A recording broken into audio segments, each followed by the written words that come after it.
మా hi friends, మహాభారతంలో ఉన్నటువంటి కొన్ని విషయాల గురించి తెలుసుకుందాం ఇప్పుడు. ఏంటిదంటే, భీష్మ పితామహుడు ఇలా ప్రకటించాడట. ఏమని? నేను రేపు పాండవులను చంపుతాను. అతని ప్రకటన గురించి తెలిసిన వెంటనే పాండవులు శిబిరంలో ఆందోళన పెరిగిందట. భీష్ముని సామర్థ్యాల గురించి అందరికీ తెలుసు కాబట్టి ప్రతి ఒక్కరూ కొంత చెడు భయంతో కలవరపడ్డారు. అప్పుడు శ్రీకృష్ణుడు ద్రౌపదితో చెప్పాడు, ఇప్పుడు నాతో రండి. శ్రీకృష్ణుడు ద్రౌపదిని నేరుగా భీష్మ పితామహ శిబిరానికి తీసుకెళ్ళాడు. శిబిరం వెనకల నిలబడి అతను ద్రౌపదికి ఇలా చెప్పాడు, లోపలికి వెళ్ళి తాతకు నమస్కరించండి అని.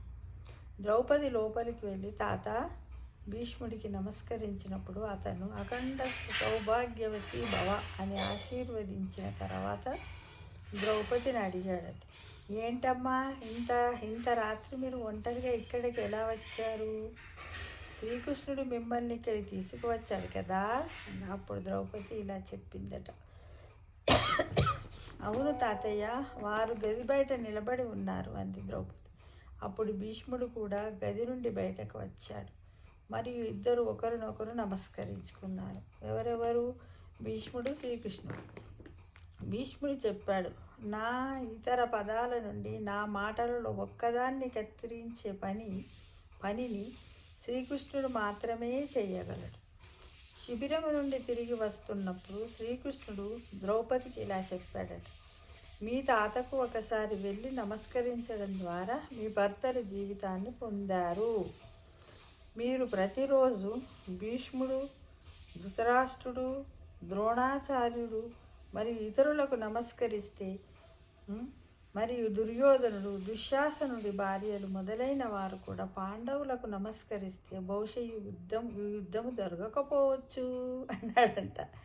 అంటే ప్రస్తుతం మన ఇళ్లలో అనేక సమస్యలకు మూల కారణం ఒకరినొకరు గౌరవించుకోకపోవడం, అహంకారము, ఒకరినొకరు నమస్కారం చేసుకోకపోవడం, నా మాట వినాలనుకోవడం, చులకనగా చూడడం. ఇలా తెలియకుండానే ఇంటి పెద్దలు తరచు నిర్లక్ష్యం చేయబడతారు.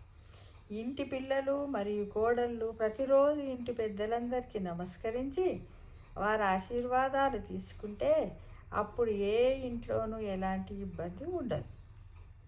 పెద్దలు ఇచ్చిన ఆశీర్వాదాలు కవచంలాగా పనిచేస్తాయి.